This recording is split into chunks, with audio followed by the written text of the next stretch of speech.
എവിടുന്ന് തന്നെ പച്ചക്കറി? തമിഴ്നാട്ടിൽ നിന്നും കർണാടകത്തിൽ നിന്നും വരേണ്ടി വരും. ഈ മലയാളി എന്നാൽ ഇന്നും അധ്വാനിക്കില്ല. ഈ അധ്വാനശീലം ഉണ്ടാക്കാനാണ് പ്രകൃതി ചികിത്സ. ചികിത്സയാണത്, പ്രകൃതി ചികിത്സയാണ് വേണ്ടത് അധ്വാനശീലം ഉണ്ടാക്കാനായിട്ട്. B active. ഇപ്പൊ ഞങ്ങൾ എന്താ പറയുക, ഞങ്ങൾക്ക് തോന്നിയത് എങ്ങനെയാ? ഇതിലേക്ക് വന്നുകൊണ്ട് എനിക്കും എന്റെ ശ്രീമതിക്കും ആക്റ്റീവായി. എന്റെ കുടുംബത്തിൽ ആരും ചെയ്യണില്ല, വേറെ ആരും, ഞങ്ങൾ മാത്രമേ ചെയ്യുള്ളൂ. ഞങ്ങൾ സപ്ലൈ ചെയ്യുന്നു എല്ലാവർക്കും. ഞങ്ങൾ കായ സപ്ലൈ ചെയ്യണു, പച്ചക്കറി സപ്ലൈ ചെയ്യണു എല്ലാവർക്കും. അപ്പോ കുറ്റം പറഞ്ഞിട്ട് കാര്യമില്ല എന്ന് പറയാം. അപ്പൊ ഇലകൾ കഴിഞ്ഞു, പച്ചക്കറികളെല്ലാം. പിന്നെ ക്യാരറ്റ് നമുക്ക് ഉണ്ടാക്കാൻ സാധ്യമല്ല, ബീട്രൂട്ട് ഉണ്ടാക്കാൻ സാധ്യമല്ല, ഇതൊന്നും സാധ്യമല്ല. ഇത് പുറത്തുനിന്നാ വരണേ. കോളിഫ്ലവർ, ക്യാബേജ് എല്ലാം നമ്മുടെ ക്ലൈമറ്റിൽ ഉണ്ടാവുകയില്ല. അത് മാത്രം പുറത്തുനിന്ന് വരും. ഇതെല്ലാം നല്ലവണ്ണം കഴുകി വൃത്തിയാക്കിയിട്ട് ഉപയോഗിച്ചാൽ മതി. കുറെ എല്ലാം കീടനാശികളും കുറെയൊക്കെ മാറും, അത്രേ ഉള്ളൂ. വളക്കൂറുണ്ടെങ്കിൽ മാത്രം മാറില്ല. പിന്നെ ഇത് അധികം കഴിക്കാതിരുന്നാൽ മതി. കണ്ടമാനം കീടനാശിനി ഉപയോഗിക്കുന്നുണ്ട് കോളിഫ്ലവറിനും ക്യാബേജിനെല്ലാം. അസലായിട്ട് കഴുകി ഒരു 10-15 മിനിറ്റ് വെള്ളത്തിലിട്ടിട്ട് അത് കഴുകി ഉപയോഗിച്ചാൽ അതിന്റെ കീടനാശിനികൾ കുറെയൊക്കെ പോവും. ഇത്രേ പറയാനുള്ളൂ. പച്ചക്കറിയെ പറ്റി ഈ ആക്ഷേപം പറയാൻ എനിക്കറിയാം. നിങ്ങൾ ചോദ്യം ചോദിക്കാൻ എല്ലാവരും കാത്തിരിക്കുക, എല്ലാവരും സകലവരും കാത്തിരിപ്പുണ്ട്. കീടനാശിനി ഇല്ല, അപ്പിളി പിടിയുന്നുണ്ട്. ഇന്നെല്ലാം കഴുകിയെടുത്താൽ കുറെയെല്ലാം പൊക്കോളും. പിന്നെ പച്ചക്കറികളിൽ പച്ചയായിട്ട് കഴിക്കാൻ പറ്റുന്ന വസ്തുക്കളുണ്ട്, അത് കഴിക്കണം. നിങ്ങൾ ജീവനുള്ള വസ്തുക്കൾ കഴിച്ചാൽ നിങ്ങൾക്ക് ഈ ഭൂമിയിൽ കൂടുതൽ കാലം ജീവിക്കാൻ പറ്റും. ശരീരത്തിന് ആവശ്യമുള്ളതാണ് ജീവനുള്ള വസ്തു. പ്രകൃതിയിൽ മനുഷ്യനൊഴിച്ച് ബാക്കി എല്ലാവരും പച്ചയായിട്ട ഭക്ഷണം കഴിക്കണേ. പച്ച എന്ന് പറഞ്ഞാൽ നിങ്ങൾ പേടിക്കേണ്ട, മലയാളിക്ക് പച്ച എന്നുള്ള വാക്കിനോട് ഇഷ്ടമില്ല. അതിന് ജീവനുള്ള വസ്തു എന്ന് പറഞ്ഞോളൂ, കുഴപ്പമില്ല. പച്ച എന്ന് പറയുമ്പോൾ ഉടനെ അറയ്ക്കും. പച്ച എന്താ തിന്നാണ്, വേവിക്കാതെ അങ്ങനെ തിന്നും. എല്ലാം വേവിച്ചെന്നല്ലേ മലയാളി പഠിച്ചേക്കണേ. അത് മാറ്റിയെടുക്കൂ. കാരറ്റ്, വെള്ളരിക്ക, ബീട്രൂട്ട്, കോവയ്ക്ക, പടവലങ്ങ മുതലായവ ചെറുതായി അരിഞ്ഞെടുക്കൂ. തേങ്ങ ചിരണ്ടിയിടൂ. ലേശം പച്ചമുളക് ഇഞ്ചി ഇട്ടോളൂ. ഒരു നുള്ളു ഉപ്പ് ഇട്ടോളൂ. ചുമ്മാ തിന്നോളൂ. ദിവസേന അത് കഴിക്കൂ പച്ചയായിട്ട്. ഇത് കഴിച്ചാൽ രോഗം ഉണ്ടാവില്ല, കുടുംബത്തിൽ രോഗം ഉണ്ടാവില്ലാണ്. നിങ്ങൾക്ക് മാത്രമല്ല, കുടുംബത്തിൽ നിന്ന് രോഗം മുഴുവനും ഒഴിവാക്കണമെങ്കിൽ നിത്യേന ഇത് ശീലിക്കൂ. ഊണിന്റെ കൂടെ ഒരു 25-30% പച്ചവസ്തു കഴിക്കാൻ നോക്കൂ. വളരെ ഗുണം കിട്ടും. പച്ചവസ്തു അങ്ങനെ തിന്നാൻ ബുദ്ധിമുട്ടാണെങ്കിൽ ശരിയാ, സമയം ഒരുപാട് വേണം. മിക്സി ഉണ്ടല്ലോ എല്ലാവരുടെ വീട്ടിലും. ഇവിടെ ഇരിക്കുന്ന ആൾക്കാർ എല്ലാവരുടെ വീട്ടിലും മിക്സി കാണും. ഇല്ലാത്തവർ കുറവായിരിക്കും. മിക്സി ഇല്ലേ? മനസ്സിലായില്ലേ? ഈ കാരറ്റ്, നാളികേരം, ഇഞ്ചി, പച്ചമുളക്, കരിവേപ്പില കൊണ്ട് അരച്ചോളും കൂടെ ചട്നി ഉണ്ടാക്കി കഴിച്ചോളൂ. കാരറ്റിന് പകരം ബീട്രൂട്ട്, വെള്ളരിക്ക ചേർന്ന് ഉറുക്കിയിട്ട് പപ്പടമാര് നുറുക്കൂ. പപ്പടം നിന്നോളൂ. വെള്ളരിക്ക മനസ്സിലായില്ലേ? തൊണ്ട് കളഞ്ഞിട്ട് പപ്പടമാര് നുറുക്കിയെടുക്കും. എന്നിട്ട് പപ്പടം എന്ന് പറഞ്ഞോളൂ, വിളിക്കുന്നോളൂ. ടൊമാറ്റോ തിന്നാൻ വിഷമമില്ലല്ലോ, ഒരു വിഷമമില്ല തിന്നാനായിട്ട്. കോവയ്ക്ക്, കിളുന്ത് കോവയ്ക്കാണെങ്കിൽ തിന്നാൻ ഒരു വിഷമമില്ല, ചുമ്മാ കടിച്ചു തിന്നാം. ഇതൊക്കെ വെറുതെ തിന്നാനുള്ള മടി കൊണ്ടും തിന്നില്ലാതെ തീരുമാനം എടുത്തതുകൊണ്ടും ഒബ്ജക്ഷൻ പറയാം. പച്ച തിന്നാൻ ബുദ്ധിമുട്ടാണ്. പച്ച തിന്നണം. Living food will make you live longest. Statement ഞാൻ വളരെ ശക്തിയായിട്ട് പറയാം. Living food will make you live longest. വളരെ പ്രധാനമാണ് ഈ കാര്യം. സകലവരും കഴിക്കണ്ടേ. മലയാളിക്ക് മാത്രം ഈ സ്വഭാവമില്ല. വീണ്ടും ഇത് കൊണ്ടുവരണം. പച്ചയായിട്ട് കഴിക്കാൻ നോക്കൂ. അത് കുറച്ച് കഴിക്കൂ. ഊണിന്റെ കൂടെ കഴിച്ചോളൂ, ചോറിന്റെ കൂടെ കഴിച്ചോളൂ. അതുകൊണ്ട് വിരോധമൊന്നുമില്ല. പിന്നെ ഈ പച്ചക്കറിയിൽ 2-3 പച്ചക്കറികൾ വളരെ പ്രധാനപ്പെട്ടതുണ്ട്. അത് മനസ്സിലാക്കണം എന്തൊക്കെയാണെന്നുള്ളത്. കുമ്പളങ്ങ, നെയ്ക്കുമ്പളങ്ങയല്ല, വൈദ്യന്മാർ ഉപയോഗിക്കുന്ന നെയ്ക്കുമ്പളങ്ങയല്ല, തടിയങ്കായും കുമ്പളങ്ങയാണ്. തെറ്റിദ്ധാരണകളുടെ കൂമ്പാരമാണ് മലയാളി. കുമ്പളങ്ങ എന്ന് പറഞ്ഞാൽ ചെറിയ കുമ്പളങ്ങ മാത്രമേ ആലോചിക്കുള്ളൂ. വലിയ കുമ്പളങ്ങ അത് തടിയങ്കായ വേറെയാണെന്ന് പറയും. അതെങ്ങനെ വേറെയാണ്? പിക്മി എന്നൊരു ജാതിയുണ്ട്, 3 അടി പൊക്കമുള്ള ജാതിയുണ്ട് ആഫ്രിക്കയിൽ. 6 അടി പൊക്കമുള്ളതായിട്ടുള്ള പഞ്ചാബികളുണ്ട്. 2 മനുഷ്യരാണ്, അത്രേ ഉള്ളൂ. ചെറിയ കുമ്പളഞ്ഞ, മറ്റു വലിയ കുമ്പളഞ്ഞ. അതിന് തടിയങ്കായ എന്ന് പേരിട്ടു, നിങ്ങൾ വേറെ എന്ന് പറയാം. 2 ഒന്നാ, യാതൊരു വ്യത്യാസമില്ല. ഇപ്പൊ പറഞ്ഞ മാതിരി ഈ വാഴപ്പഴം പഴമാണോ എന്ന് പറഞ്ഞ സംശയം തൂക്കിന മാതിരിയാ. ഒരു ടീച്ചർ ചോദിച്ചു തുടങ്ങിയില്ലേ, ടീച്ചർ ചോദിച്ചു നേന്ത്രപ്പഴം പഴമാണോ എന്ന് ചോദിച്ചു മാതിരിയാ. നേന്ത്രപ്പഴം അങ്ങനെ പഴമാണ്. കുമ്പളങ്ങയും കുമ്പളങ്ങയാണ്, ചടിയങ്കായും കുമ്പളങ്ങയാണ്. അപ്പൊ ഏതെങ്കിലും എടുത്തിട്ട് അതിന്റെ നീര് മിക്സിയിലിട്ട് കറക്കിയിട്ട് നീരെടുക്കൂ. അതിന്റെ കൂടെ വേണമെങ്കിൽ കൂളത്തിൽ ചേർത്തോളൂ, കറുക ചേർത്തോളൂ, തുളസി ചേർത്തോളൂ. ഒരു 2-3 ഔൺസ് കാലത്തെ വെറും വയറ്റി കഴിച്ചാല് നിങ്ങളുടെ ശരീരത്തിലുള്ളതായിട്ടുള്ള അമ്ലമയം മുഴുവനും മാറും. സർവ്വരോഗസംഹാരിയാണ് കുമ്പളങ്ങ. അതുകൊണ്ടാണ് കൂഷ്മാണ്ഡ രസായനം വന്നത് ആയുർവേദത്തിൽ. കൂഷ്മാണ്ഡ രസായനം കഴിച്ചാൽ രോഗം മാറുമെന്ന് എനിക്കറിയില്ല. പക്ഷെ കുമ്പളങ്ങ കഴിച്ചാൽ രോഗം മാറും, നമ്മുടെ അനുഭവമാണ്. കുമ്പളങ്ങ നീര് കഴിച്ചാല് വൈദ്യാൾസർ പോവും, കുടലിലെ അൾസർ പോവും, വായിലെ പുണ്ണ് പോവും, വായപ്പുണ്ണ് പോവും, വയറ്റി പുണ്ണ് പോവും, ആമാശയങ്ങളുടെ പുണ്ണ് പോവും, സകല പുണ്ണുകൾ ഉണങ്ങും. അകത്തെ പുണ്ണും പുറത്തെ പുണ്ണും ഉണങ്ങിപ്പോകും. അകത്തെ പുണ്ണും പുറത്തേക്ക് പുണ്ണും ഉണങ്ങിപ്പോവും. അത്ര വിശേഷപ്പെട്ടാണ് കുമ്പളങ്ങ നീര്. 20 കൊല്ലമായിട്ട് ഒരു പുണ്ണ് ഉണങ്ങാത്ത ഒരാൾ വന്നു. കാലിലൊരു പുണ്ണ് വ്രണം ഉണങ്ങിയിട്ടേ ഇല്ല. ഇത് കച്ചവടക്കാരനാ. സാർ എന്തെങ്കിലും വിധിയുണ്ടോ എന്ന് ചോദിച്ചു. ഉവ്വെന്ന് പറഞ്ഞു. 6 റെഡി ഞാൻ ചോദിച്ചു. നിങ്ങൾ റെഡിയാണോ എന്ന് ചോദിച്ചു. അതേന്ന് പറഞ്ഞു. എന്നൊരു കാര്യം ചെയ്യൂ, ഇന്ന് മുതല് പഴങ്ങൾ മാത്രം കഴിക്കൂ, കാലത്തും വൈകുന്നേരവും 1 ഗ്ലാസ് വീതം കുമ്പളങ്ങ നീര് കഴിക്കാൻ പറഞ്ഞു. ഇത്ര പറഞ്ഞോളൂ. അയാള് പോയി. 20 ദിവസം കഴിഞ്ഞപ്പോഴത്തേക്കും വ്രണം ഉണങ്ങി. 20 കൊല്ലമായിട്ട് ഉണങ്ങാത്ത വ്രണം 20 ദിവസം കൊണ്ട് ഉണങ്ങിയതാണ് വിശ്വസിക്കാമെങ്കിലും. ഡോക്ടർ അത്ഭുതപ്പെട്ടു, ഇത് എന്ത് പറ്റിയെന്ന് ചോദിച്ചു. ഒന്നും പറ്റിയില്ല സാറേ, ഇപ്പോഴാണ് എനിക്ക് ബോധം വന്നത്. നിങ്ങളുടെ മരുന്ന് കൊണ്ട് 20 കൊല്ലമായിട്ട് ഞാൻ കഷ്ടപ്പെട്ടു. ഇത് വെറും 20 ദിവസം കൊണ്ട് തന്നെ വ്രണം ഉണങ്ങി എന്ന് പറഞ്ഞു. ഇതുമാതിരി ഒന്നല്ല, അനവധി കേസുകളുണ്ട്. അനവധി കേസുകൾ. കാല് മുഴുവൻ അഴിഞ്ഞിട്ട് വ്രണം വന്നിട്ട് ഇനി മുറിക്കേ വേണ്ടുന്നതായിട്ടുള്ള അവസ്ഥ വരുമ്പോൾ പോലും നമ്മൾ കുമ്പളങ്ങ നീര് കൊണ്ട് മാറ്റുന്നത്. കുമ്പളങ്ങ നീരും കൂവളത്തിലയും തുളസിയും കറുകായും കൊടുത്തു കഴിഞ്ഞാല് കാല് പോലും എത്രയോ വരും. 10, 30, 40 പേർക്ക് കാല് മുറിക്കേണ്ട ഗതികേട് വന്നിട്ടുണ്ട്. അവരുടെ കാല് മുറിക്കേണ്ടെന്നായിട്ടുണ്ട്. ഗാംഗ്രീൻ പോലും അകന്നു പോയിട്ടുണ്ട്. ഗാംഗ്രീൻ പോലും. കുമ്പളങ്ങയുടെ മഹിമ അത്രയുണ്ട്. അതുകൊണ്ടാണ് ആയുർവേദത്തില് അതിന് കൂഷ്മാണ്ഡ രസായനം വരുന്നതും. അത് ഇന്നും എല്ലാവർക്കും കൂഷ്മാണ്ഡ രസായനം കഴിക്കാനുള്ള ഒരു ആഗ്രഹമുണ്ട്. പക്ഷെ കൂഷ്മാണ്ഡ രസായനം കൊണ്ട് രോഗം മാറുമെന്ന് ചോദിച്ചാൽ എനിക്കറിയില്ല. അത് കാലത്ത് എഴുന്നേറ്റിട്ട് കഴിക്കാവുന്ന ഒരു മധുര സാധനം, ഒരു തിരുമധുരം മാതിരി. പക്ഷേ ഞാനിത് കഴിക്കാൻ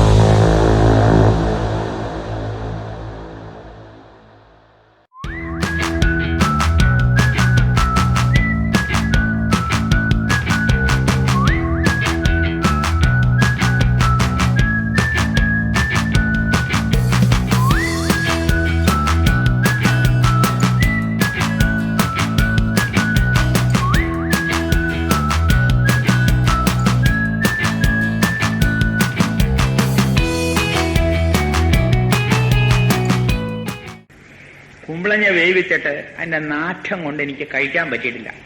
ഈ കൂഷ്മാണ്ഡ സാധനം കഴിക്കാൻ അതിന്റെ മൂക്ക് പൊത്തണം. അത്ര ദുർഗന്ധമുണ്ട് അതിന്. പിന്നെ അതിൽ മധുരമുണ്ട് മാത്രമേ ഉള്ളൂ. കൽക്കണ്ടോ മുതിരിഞ്ഞാപ്പോഴോ എന്തൊക്കെയോ ചേർക്കണ്ട അതിൻ്റെ അകത്ത്. അതുകൊണ്ട് ഗുണമുണ്ടാവായിരിക്കും, എനിക്കറിയില്ല.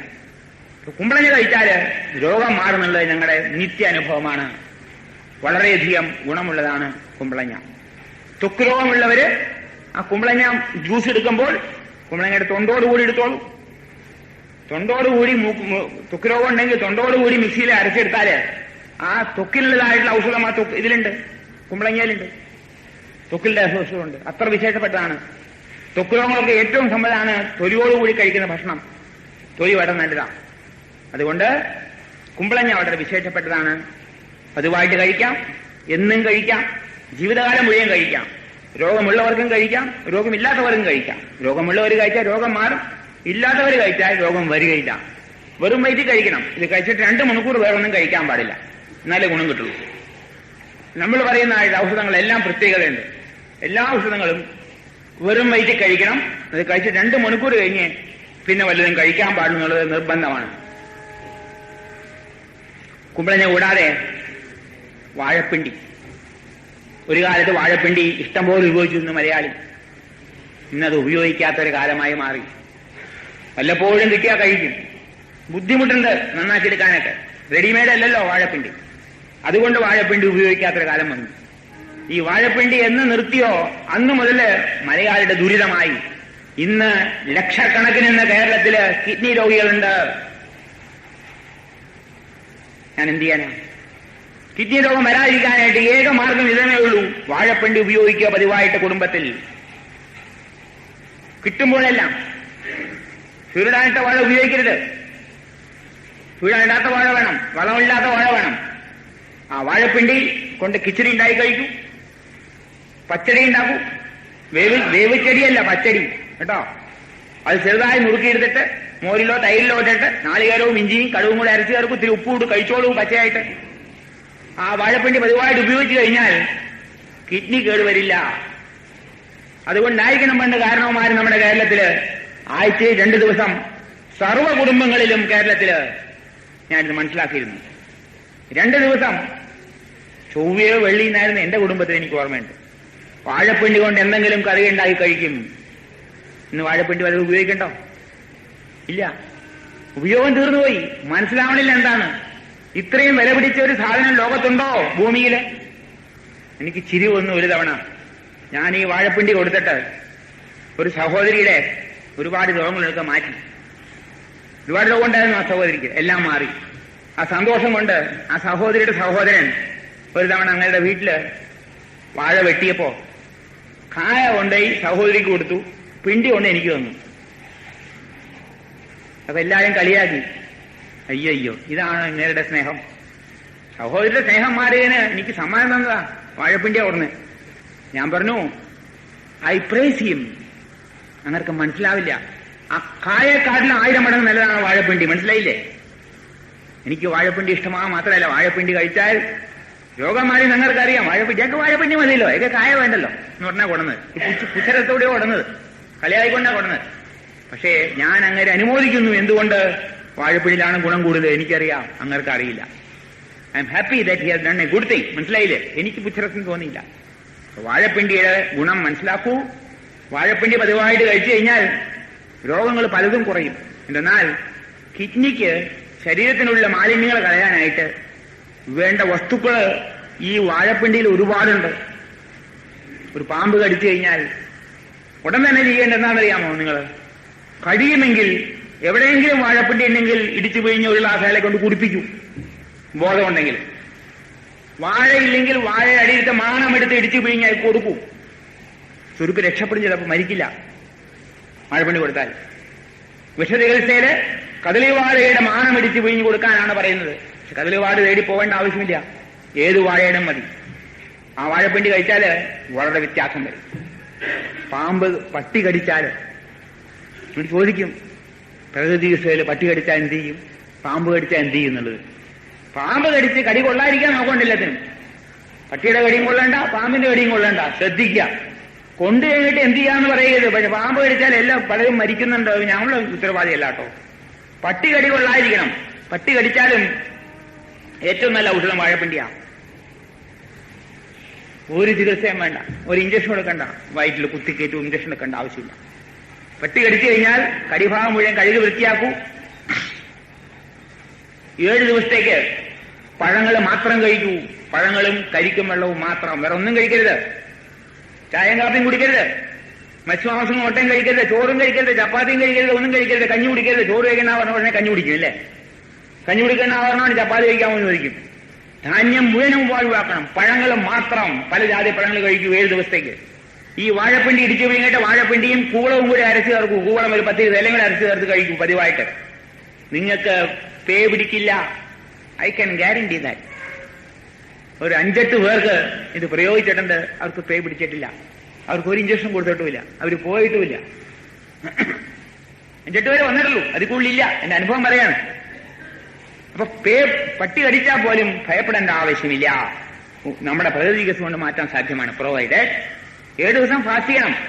ഒരു കാര്യമുണ്ട്, 7 ദിവസം എന്ന് ചോദിക്കും. ജീവൻ മരണ പ്രശ്നമാണ് ഇവിടെ. 7 ദിവസം ഫാസ്റ്റ് ചെയ്യാൻ ഒരിക്കലും മടിക്കല്ലേ. കുട്ടികളായാലും ഫാസ്റ്റ് ചെയ്യണം, ഭക്ഷണം കൊടുക്കരുത്. കുട്ടിയെ പട്ടി കടിച്ചാലും പോലും സംശയമുണ്ടെങ്കിൽ അതിന് പഴങ്ങൾ മാത്രം കൊടുത്തിടൂ, കുഴപ്പം വരില്ല. That much I can guarantee. 8-9 പേരുടെ കേസിൽ ഡീൽ ചെയ്തുകൊണ്ട് ആ ധൈര്യം വന്നിട്ടുണ്ട്. അപ്പൊ വാഴപ്പിണ്ടിക്ക് ഒരുപാട് ഗുണമുണ്ട്. അത് കിട്ടുവാണെങ്കിൽ നിങ്ങൾ ഉപയോഗിക്കൂ. ഇനി ചില വാഴപ്പിണ്ടിന് വളരെ ഹാർഡാണ്, കഴിക്കും, കൂട്ടാൻ വയ്ക്കാൻ പറ്റില്ല. ഇടിച്ചു കഴിഞ്ഞാൽ നീര് കുടിച്ചോളൂ, കാലത്ത് എനിക്കിട്ട് വരും വയറ്റില്, ഒരു വിഷമമില്ല. എന്റെ വീട്ടിൽ വാഴ വെട്ടുമ്പോൾ ഞാൻ 5 മണിക്ക് എഴുന്നേക്കും. വീട്ടിലുണ്ടെങ്കിൽ നേരത്തെ എഴുന്നേക്കും. ഈ വാഴപ്പിണ്ടി ഇടിച്ചു കഴിഞ്ഞ് കുറച്ച് കൂളൊക്കെ ഇടിച്ചു പിഴിഞ്ഞിട്ട് ഞാനും കുടിക്കും. സകലവർക്കും നിരത്തി പിടിച്ചു കൊടുക്കും. വൈഫിന് കൊടുക്കും, മകൾക്ക് കൊടുക്കും, മകളുടെ കുട്ടികൾക്കും, എല്ലാവരും കുടിച്ചോളും. ഒരു മരുമകനുണ്ട്, അയാളും വളരെ കഷ്ടപ്പെട്ട ബുദ്ധിമുട്ടി മൂക്കൊക്കെ പൊത്തി കഴിക്കും. മുഴുവൻ അങ്ങോട്ട് അംഗീകരിച്ചിട്ടില്ല. നല്ലതെന്ന് മനസ്സിലായിട്ടുണ്ട്. ഈ ഫാദറിലെ ചെയ്യുന്ന എന്തൊക്കെയോ നല്ലതെന്നറിയാം, പക്ഷെ അങ്ങോട്ട് അംഗീകരിച്ചിട്ടില്ല. അതുകൊണ്ട് മുക്ക് പൊത്തിയിട്ട് ഇറക്കും അങ്ങോട്ട്. പക്ഷെ കൊച്ചുകുട്ടികള് വിഷമമില്ല, അവരെ മേടിച്ച് കുടിക്കും. മുത്തച്ഛന്റെ ജ്യൂസ് എന്ന് പറഞ്ഞാൽ കുടിക്കണേ. അവർക്കറിയാം ഈ മുത്തച്ഛന് എന്തൊക്കെയോ ചെയ്യണ്ട്. അവരെ ഇതുവരെ ആശുപത്രിയിൽ കൊണ്ടുപോയിട്ടില്ല ആ കുട്ടികൾ. അവർക്ക് ഭയമില്ല. ഒരു ഇഞ്ചക്ഷൻ കൊടുത്തിട്ടില്ല, ഒരു ഗുളികയും മരുന്നും മന്ത്രം ഉണ്ടായിട്ടില്ല. അത് കാരണം ഭയരഹിതമായ ജീവിതമാണ് കുടുംബത്തിൽ മുഴുവനും. അപ്പൊ ഈ മരുന്ന് കൊടുക്കുമ്പോൾ അവർ മേടിച്ച് കുടിക്കും, അവർക്കറിയാം രോഗം വരാതിരിക്കാനാണ്. അപ്പൊ അതായത് വാഴപ്പിണ്ടി വളരെ വിശേഷപ്പെട്ട വസ്തുവാണ്. ഒരു കാലത്തും ഉപേക്ഷിക്കല്ലേ. ഒരു കഷ്ണം കിട്ടിയാൽ പോലും എടുത്തുകൊണ്ട് പോകും, ഉപയോഗിക്കും. നിങ്ങളെ അഭിമാനം തോന്നിയിട്ട് വാഴപ്പിണ്ടി ഉപയോഗിക്കാതിരിക്കല്ലേ. ഇന്നത്തെ കാലത്തില് അഭിമാനമാണല്ലോ, സ്വാഭിമാനം അല്ലേ, ദുരഭിമാനം ഒരുപാടുണ്ട് മനുഷ്യന്. വാഴപ്പിണ്ടിയാ ഉപയോഗിക്കണേ.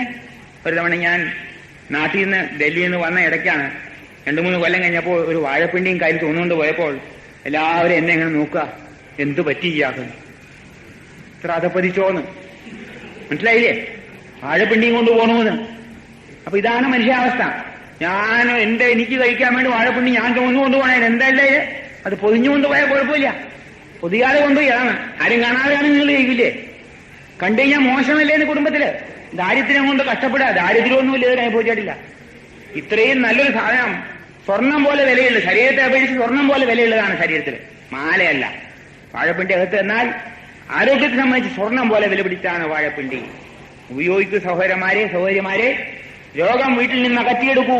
രോഗമില്ലാത്ത അവസ്ഥ വരട്ടെ. സമ്പൂർണമായിട്ടും ഒരു എന്താ പറയാ, കുടുംബത്തിൽ കയറി കഴിഞ്ഞാൽ ഇവിടെ എല്ലാവർക്കും ആരോഗ്യം എന്നുള്ള ഒരു സ്ഥിതി വരണം. സൗഭാഗ്യമായിട്ട് ജീവിക്കണം കുടുംബത്തിൽ, എല്ലാവർക്കും സുഖം എന്നുള്ള രീതി വരണം.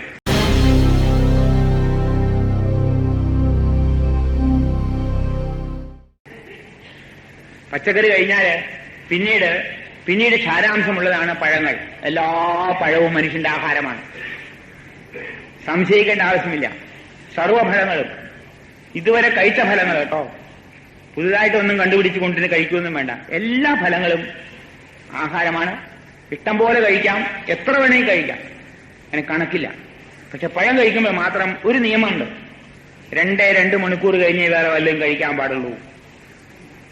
പഴം ഒരു പൂർണ്ണാഹാരമായതുകൊണ്ട് ആ പഴം മാത്രം കഴിച്ചിരിക്കണം, പൂർണ്ണാഹാരമാണ്. അതുകൊണ്ടാണ് ഞാൻ പറഞ്ഞത്, 2 നേരം ഒരു നേരം പഴം കഴിക്കുമ്പോൾ ഉച്ചയ്ക്ക് പഴം കഴിച്ചാൽ മതി.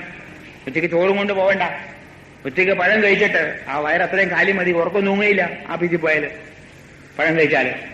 ഒരു നേരം പഴം കഴിച്ചോളൂ, ബാക്കി 2 നേരം ധാന്യം കഴിച്ചു എന്ന് ഞാൻ പറഞ്ഞു ഒരു തവണ. അപ്പൊ പഴങ്ങളെല്ലാം നല്ല ആഹാരമാണ്. പ്രകൃതി മാതാവ് നമുക്ക് വേണ്ടി ഒരുക്കിത്തരുന്നതാണ് പഴങ്ങൾ. അനവധി ചോദ്യങ്ങൾ ചോദിക്കാൻ തയ്യാറായി ആൾക്കാർ കാത്തിട്ടുണ്ട്. സാർ ഓറഞ്ച് നല്ലതാണോ? സാർ വാഴപ്പഴം നല്ലതാണോ? സാർ ഇത് ഇപ്പൊ ചോദിക്കും ഓരോരുത്തര്, ചക്കപ്പഴം നല്ലതാണോ? ചക്കപ്പഴം കഴിച്ചാൽ രോഗം മാറും. ചക്കപ്പഴം ഇഷ്ടംപോലെ കഴിച്ചോളൂ. ചക്കയെപ്പോലെ ഇത്രയും ഗുണമുള്ള ഒരു വസ്തു ലോകത്തില്ല. പ്ലാവിന് ആരും വളമിടാറില്ല, പ്ലാവിന്റെ മുകളിൽ ആരും കീടനാശിനി തെളിക്കാറില്ല. പ്ലാവിന് കിഴക്കിയതിന് വേണ്ടി ഇത്രയും നല്ലൊരു വസ്തു ഭൂമിയിൽ കേരളത്തിലുള്ളപ്പോൾ ഇത് കണ്ടുപിടിച്ചിട്ട് നിങ്ങളെ പറഞ്ഞ